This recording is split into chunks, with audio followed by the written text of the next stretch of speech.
예수와 하나 되기 62번째 알기 때문이요. 요한 1서 2장 21절. 내가 너희에게 쓰는 것은 너희가 진리를 알지 못하기 때문이 아니라 알기 때문이요. 또 모든 거짓은 진리에서 나지 않기 때문이라. 어떤 사람은 교회에 봉사하고 헌금하면 복받는다고 생각합니다. 하지만 하나님은 사람과 거래하지 않습니다.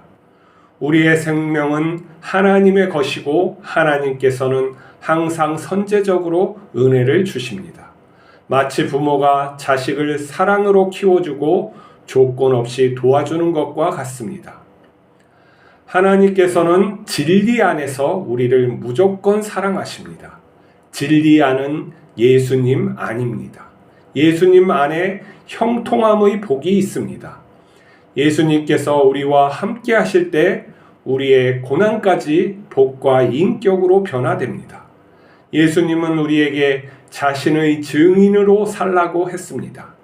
우리는 예수님의 은혜를 증언하는 자입니다. 그것은 예수님께서 우리의 어려움을 외면하지 아니하시고 은혜를 주신다는 말입니다. 사도 요한은 성도들과 자신을 동등한 위치에서 보고 있습니다. 그는 자신이 목회하는 성도들에게 자기 생각을 강요하지 않습니다. 피차 얻은 은혜를 나누려는 마음입니다.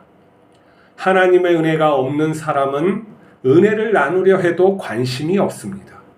세상의 복에만 관심이 있기 때문입니다. 그러나 하나님께 은혜 받은 사람은 은혜 받은 자의 말을 알아듣습니다. 하나님은 우리를 성령으로 하나 되게 하여 서로에게 진리를 배우게 하십니다. 예수님의 풍요함을 나누게 하십니다. 그래서 교회 교육은 은혜를 나누는 것이지 성경 지식으로 사람을 쇠뇌하는 것이 아닙니다. 우리는 하나님의 말씀을 교육받아 전하는 자가 아니라 하나님의 은혜를 받아 이웃과 나누는 증인입니다. 예수님 안에 있는 자는 하나님의 은혜가 항상 따릅니다. 교회 안에는 은혜 받은 자와 은혜 받지 못한 자가 있습니다. 하나님의 만난 자와 하나님을 만나지 못한 자가 있는 것이죠. 그러면 하나님께서는 모두를 사랑하지 않는 걸까요? 아니요. 모든 것을 주시고 모든 것을 사랑하십니다. 그것은 어떠한 차이가 있느냐면 하나님이 주시고자 하는 영화로운 삶과 사람이 원하는 자기가 원하는 삶이 차이가 있어서 그렇습니다. 하나님은 긍휼히 여길 자를 긍휼히 여기시고 심판할 자를 심판하십니다. 근데 하나님께서 은혜를 주시는데도 불구하고 그 은혜가 자기에게 필요 없다고 거절하는 거나 마찬가지죠. 하나님의 은혜 중에 가장 큰 은혜는 무엇입니까? 돈일까요? 아니면은 오래 사는 걸까요?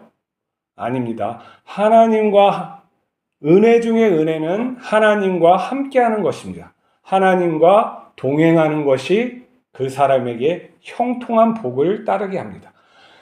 형통한 복은 어떠한 물질이 아니라 어떤 우리가 세상적으로 잘 되는 것이 아니라 하나님께서 함께하는 것이 복이라는 것이죠.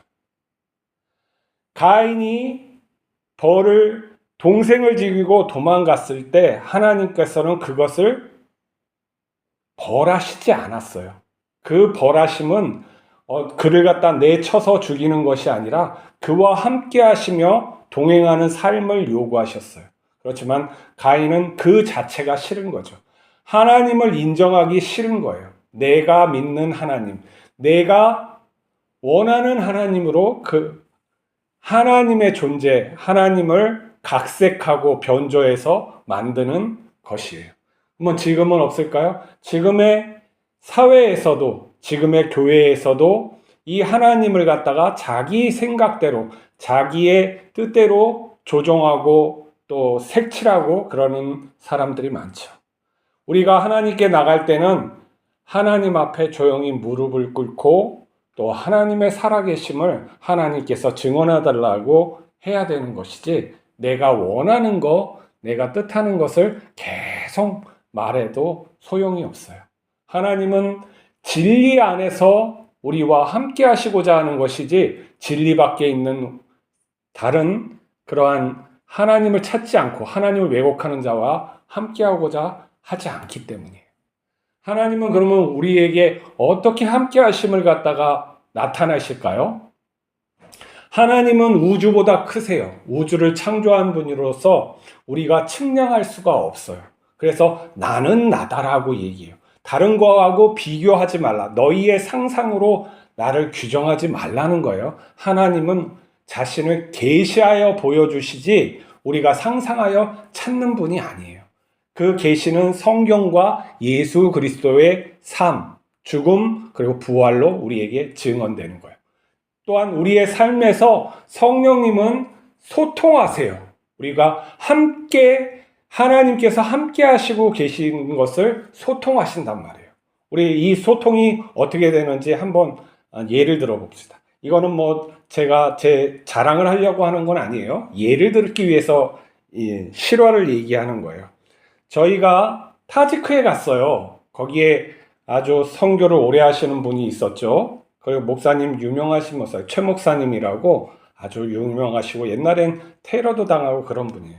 그러니까 우리가 그 집회에 참여해서 거기에 있는 사람들하고 같이 교제를 했어요. 한 3일 정도의 시간이었는데, 그리고 사랑을 나누고 이 모임에서 어떠한 소감을 했는지 얘기할 때, 저는 거기에 이란 사람도 있고 믿지 않는 여러 친구들도 있고 타지케 이 청년들을 볼 때 마음이 좀 어떻게 좋은 말을 해주면 좋을까 하나님께 기도하고 그랬죠. 근데 아브라함이 생각났어요. 아, 그래, 이들이 정말 하나님 아브라함처럼 살아가는 인생이겠구나. 얼마나 척박한 곳에서 살까. 그래서 하나님 무슨 말을 해주면 좋을까요? 기도했을 때 이런 생각이 들었어요. 땅이 이들에게 있으면 좋겠다. 그리고 또 한 생각은 땅은 이들의 안정하게 되고 또 하나님의 복이 있을 것 같고 또 땅값이 오를 것 같은 막연한 생각이 있었어요, 저한테. 그래서 그들에게 처음 한 말이 땅을 사십시오 이렇게 얘기를 했어요. 그 사람들은, 거기 모여있는 사람들은 모든 목회자들과 사람들이 다 웃었죠. 그리고 이제 서로 은혜를 나누면서 꼭 땅을 사세요, 크게 오를 겁니다, 뭐 이런 말을 하고 우리가 헤어졌단 말이죠. 그런데 이제 4년이 흘러가고 코로나 기간이 됐죠. 4년이 흘러가고 거기 목사님이 우리 사는 데 와가지고 일부러 저를 만나기 위해서 찾아왔어요. 그리고 이제 목회하는 것들, 선교하는 것을 나누면서 그때 저보고 이제 그 목사님이 지금 75살인가 70 중반 되신 이제 할아버지시죠. 저에게 그때 왜 땅을 사라고 했냐고 했는데, 그냥 하나님의 그런 주시는 마음으로 했다고 했는데, 그 목사님께서, 최 목사님께서, 그때 우연치 않게 그 공동체를 위해서 채소나 이런 밭을 하기 위해서 그 타지크에 이런 땅을 샀다고. 근데 그때 2만 불 주고 샀는데, 코로나 기간에 2만 불 주고 샀는데, 지금은 굉장히 많이 올랐다고. 제가 몇 배나 올랐냐고 했더니, 무려 25배나 올랐다는 거예요. 와, 25배, 코로나 기간에 25배라니, 내가 무슨 신통한 능력도 아는데, 그렇게 하나님은, 그분도 뭐 제 말을 갖다가 믿고 산 건 아니에요. 어떻게 하다 보니까 같이 연결되는 것이죠.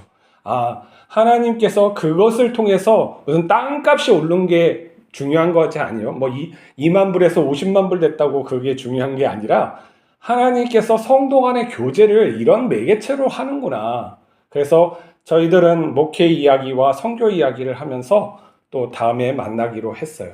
근데 우리가 이러한 어떤 성도 간의 교제에 있을 때는 어떤 기적에 집중하고 이런 것이 중요한 것이 아니라, 하나님께서 우리가 살아갈 때 이러한 말들, 어떠한 말들, 우리의 어떠한 작은 말이 죽으려고 했던 사람도 돌이켜서 예수님께 오게 할 수 있다는 거예요. 우리가 예수님 안에 있기를 사모하고 또 우리가 형제를 사랑하는 마음이 있으면 하나님께서는 이 모든 우리의 행위를 가지고 자신의 영광을 나타내시고 우리가 더 서로 믿게 도움을 줄 수 있게 하신다는 거예요. 한 형제 자매로서의 공동체를 갖다가 하나님은 원하신다는 거죠. 이 세상은 아주 기적적인 것들이 많아요. 사람이 그걸 갖다 합리적으로 보기 위해서 그렇게 하지만 아무리 합리적으로 보려고 해도 이 우주가 한 점에서 생각이 터져서 이렇게 되고 또 이 지구의 생명이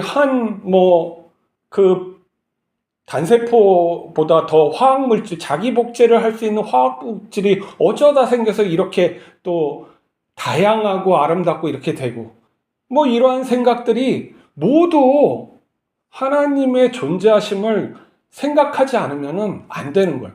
다 우연이라고 하는 것은 우연의 신을 믿는 것이죠. 그건 과학적이지도 않고 합리적이지도 않는 생각이에요. 우리가 합리적으로 생각을 해야 돼요. 과학적으로 생각을 해야 돼요. 그러면 끝단엔 누가 계세요? 하나님이 존재하신다는 것을 인정할 수밖에 없어요. 많은 사람들이 어느 단계에서 자기의 생각을 버리지 않으려고 하는 것이죠. 그 하나님께서 우리에게 선하게 하심을 믿지 않으려고 하는 그런 심보가 있어요. 그리고 하나님은 무조건 선하지 않아요.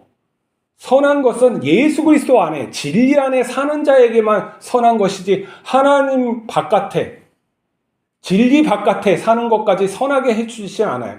토기장이의 하나님은 자신이 원하는 대로 세상을 만들 권한이 있어요. 자신의 뜻에 어긋나는 것은 가차없이 버릴 권한이 하나님의 주권, 주인에게 있는 거라는 걸 잊지 말아요.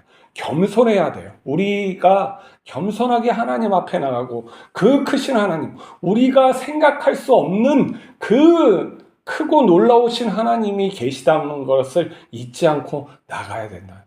그러면 하나님께서 자신을 계시하여 주시는 거예요. 말씀으로 계시하여 주시고 우리 형제 간의 자매 간의 나눔으로 또 계시하여 주시고 또 우리의 삶에서 또 계시하여 주시는 거예요. 자신이 우리가 살아계시고 사랑하심을 계시하신다는 거예요. 우리의 삶은 그 하나님의 사랑 안에서 존재하는 거예요.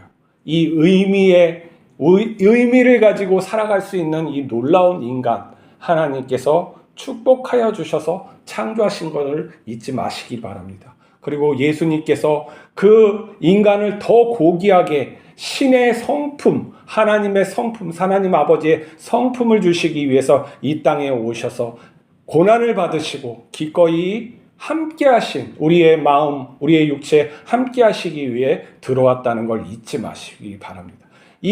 우리가 살아가는 건 놀라운 기적이에요. 우리가 하나님 앞에 더 가까이 가면 갈수록 우리의 삶이 기적이라는 걸 알고 하나님의 숨결이 느껴질 거라는 걸 믿으시기 바랍니다. 기도하시겠습니다. 거룩하신 하나님 아버지, 오늘도 우리와 함께 하심을 감사합니다. 우리에게 하나님의 살아계심을 더 가까이 알 수 있도록 우리가 예수님 안에 살아갈 수 있게 하여 주시옵소서. 예수님 하나 살아갈 때 모든 것이 형통할 줄 믿습니다. 하나님과 함께하는 것이 형통함이고 또 진리이며 생명인 것을 믿습니다. 오늘도 함께하여 주시옵소서. 예수 그리스도 이름으로 기도하옵나이다. 아멘.